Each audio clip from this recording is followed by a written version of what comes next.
Hello guys, this is Miss Farhatalat. So today we're gonna continue talking um, about absolutism.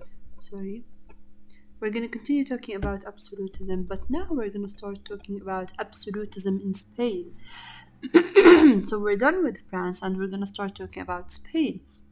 Absolutism in Spain, the reign of the Habsburg dynasty. And we said, what is the meaning of dynasty? It's the ruling family that was ruling like a country for a long period of time, and many like names of the same family ruled the same land. So the Habsburg dynasty ruled Spain, and it was one of the golden ages of Spain at that time. Then we're going to talk about the reign of Philip II, which is the second golden age of Spain. So we're going to talk about the first one that was under, we're going to know about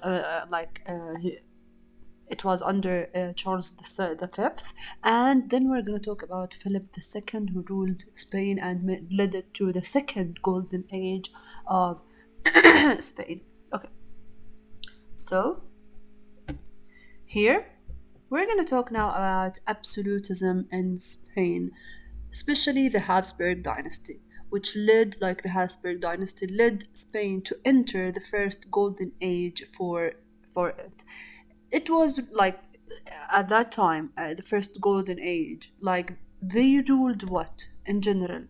Spain. They ruled from Asia, the Philippines. They ruled the Philippines. As you can see, this is the this red arrow here.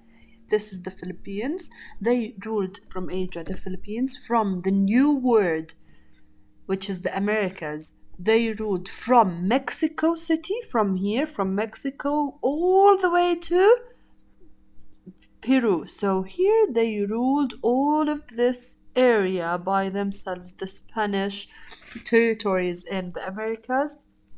It was from Mexico, sorry, till Peru, or to Peru. And from Europe, they ruled from Portugal here, from Portugal next to the Atlantic Ocean, from Portugal till they reach where? Sicily.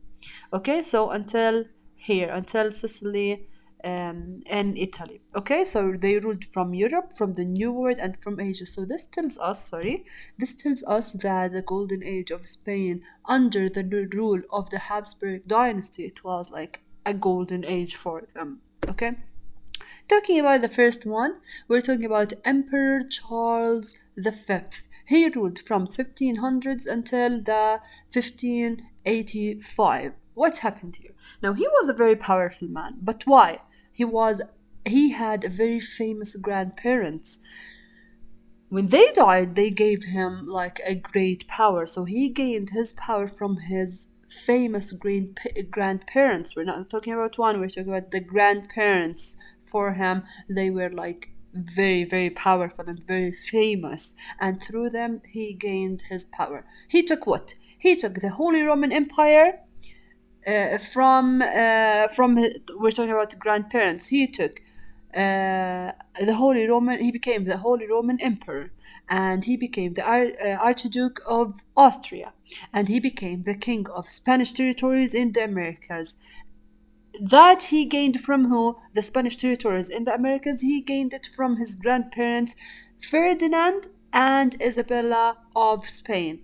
Ferdinand and Isabella of Spain, he gained his Spanish territories from them in the Americas. So they were very, very, very powerful. And also he became the Lord of the Netherlands. Again, Emperor Charles V, he gained his power from his grandparents, especially from Ferdinand and Isabella of Spain. Why? Because through them he gained the Spanish territories in the Americas, and he became the Spanish territory in the Americas, and he became the king of them. Also, he became the Holy Roman Emperor, Archduke of Austria, and the Lord of the Netherlands. Okay, now something else about this man, so it's very important, please just focus on it. So he took from Ferdinand and Isabella of Spain many territories. Another thing that Emperor Charles, guys, he was very passionate in his religion, and he was affected by what? By the Protestant Reformation and the Augsburg Peace. What is the meaning of this? It means that he allowed the German princes to determine their own religion, which means what? He allowed the people to have this freedom in their religion. Yani you're allowed to become Protestant and you're allowed to become Puritan. Like, I will not force you, what was his name? Sorry for that, I forgot his name. Like Louis the 14th. I will not force you to follow the religion of Christianity, or to become Puritan. No, I was like affected by the Protestant Reformation, so I will allow the people to have this peace in their religion, like the Augsburg Peace, which means that the German princes to determine their own religion. I will allow them to like keep their own religion, and I will not interfere into their religion and force them to become like more strict or not. So he was like affected with this. Another thing happened to Emperor Charles the Fifth. So we took from where he took his power, and we talked about he was affected by what. So he was not like a very harsh emperor. No, he was like a mid one, um, allowed the people to determine their own religion. Another thing, guys, he was very smart. He said that I am exhausted now. I know that the Holy Roman Empire is huge.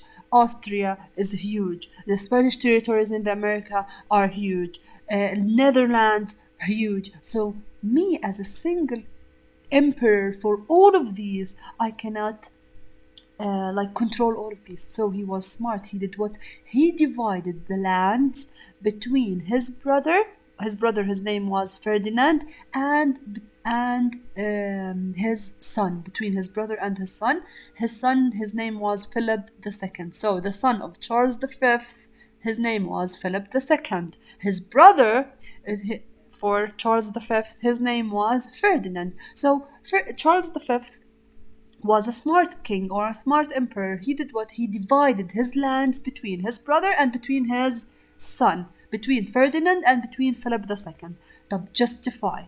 Why did he just take this move? Like, he's like, now he's one of the most powerful monarchies. Why did he divided the land between his brother and his son? Because number one, he thought that it is a huge land, as we said, to be governed by single man or by only one person. In addition, that they were across the globe. Yani he said, yes, it's a huge land to govern, but in addition to that, they were not next to each other. I'm ruling the Holy Roman Empire, and I'm ruling Austria, and I'm ruling in the new world Spanish territories, and I'm ruling Netherlands. They were not next to each other. They were huge, and they were across the globe. So I will not be able to rule all of these lands. Number two, because he was exhausted after the wars against France and against the Turks, and as we said, Spain was like having wars with France, because the French, Louis the 14th, he wanted to take over the lands, and the Spanish Spanish War of Succession, um, like, yes, France lost like in the lose in that war. They lost, but on the other hand, Spain was exhausted from the wars. So here, number one, he thought that, again, the land was so huge, like, I cannot rule all of these lands by myself as one single ruler, and they were across the globe. And number two, I am exhausted now after all of the wars between me and the French and the Turks. So he divided the lands between his brother and between his son. He gave what to who? He gave, for Ferdinand, he gave him Austria, and that's it. And he gave his son, Philip II, the Spanish Empire in the Americas, the Holy Roman Empire, the Netherlands, and also he gave him an extra thing, which is the Italian port of Naples. So, again, was he fair, like dividing the land? No. He divided the land, but he was like going to his son more. He gave Ferdinand Austria, and that's it. And he gave Philip II the Spanish Empire, the Holy Roman Empire, the Netherlands, and the Italian port of Naples. Sorry, he gave him the Spanish Empire in the Americas. Okay? That. Going to his son, the reign of Philip II. So Philip II, he took the rule from 1556 until 1598. He made Spain entering the second gold age of it. He was wealthier than who? Than his father. He was wealthier than his father. And why are we saying that he led Spain to enter the second golden age? Because mainly the economy of Spain at that time, the treasures that he brought back from the Spanish Empire in the Americas to Spain itself, he brought back gold from Mexico and silver from Peru. This led to make the land more wealthier, and this made him, as Philip II, more wealthier than the reign before him, like his father before him.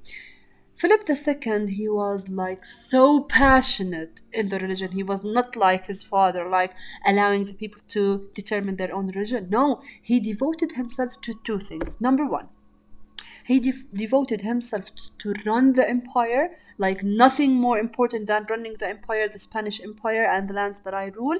Number two, he devoted himself to reunify Europe under what? Under Catholicism. So he was like more to what? Passionate to the Roman Catholic Church. He was more passionate to what? To Catholic, more than Protestant.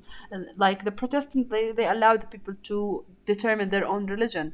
But Philip II, no, he was like passionate about Catholic and Catholicism, and he wanted to do what? To restore and unify the land under the Roman Catholic Church once again, which we said that they were very strict at that time.